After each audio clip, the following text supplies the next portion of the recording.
রাত জেগে প্রতিদিন জুয়া খেলতো প্রতিদিন। রাত জেগে মা বাবার কাছে টাকা চাইতো, ব্যবসা করব বিভিন্ন কারণে মা বাবার কাছ থেকে টাকা নিয়ে রাত্রে জুয়া খেলতো। মা বাবা যখন টাকা দেওয়ার অস্বীকার করছে, মা বাবা দুইজনকেই মেরে ফেলেছে, মেরে ফেলে মাটির ভিতরে পুঁতে রাখছে। হায় রে সন্তান, যে মা বাবা তোমাকে জন্ম দিল, মানুষ করলো, কোলে পিঠে করে মানুষ করলো, সেই মা বাবাকে তুমি মারলা। হায় রে সন্তান। দেখেন আপনারা ভিডিওটা। কখনো মিথ্যা প্রতিশ্রুতি দিয়ে টাকা নিত, কিন্তু সম্প্রতি 3 লাখ টাকা দাবি করেছিল রিয়াদ। মা বাবা সেই টাকা দিতে রাজি না হলে রিয়াদের রাগ জ্বলে ওঠে আগুনের মতো। বুধবার সকালবেলা 11টার দিকে প্রথমে মায়ের সঙ্গে ঝগড়া বাঁধে। রিয়াদের মা ছেলেকে বোঝানোর চেষ্টা করেছিলেন, বাবা জুয়া ভালো কিছু না, এই টাকা দিলে তুই আবার হারাম কামে লাগাবি। কিন্তু রিয়াদের চোখে তখন মানবতা নেই, জুয়ার দানব নাচছিল মুহূর্তের মধ্যে। ভাই, আমরা জুয়া খেলার থেকে দূরে থাকি। আমরা জুয়া খেলাকে প্রশ্রয় দিব না। যারা খেলে তাদেরকে বাধা দেই। জুয়া মানুষকে ধ্বংস করে দিচ্ছে।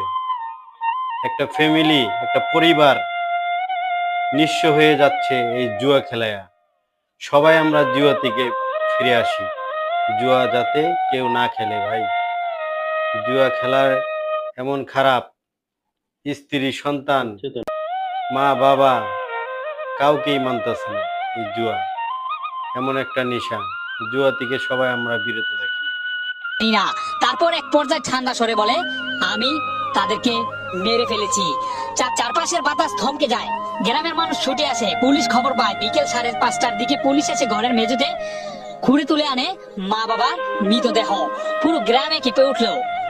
কেউ বিশ্বাস করতে পারে না যে ছেলে এক সময় বাবা মার হাত ধরে স্কুলে গিয়েছিল, সেই ছেলেই আজ তাদের মাটির নিচে পুঁতে রেখেছে।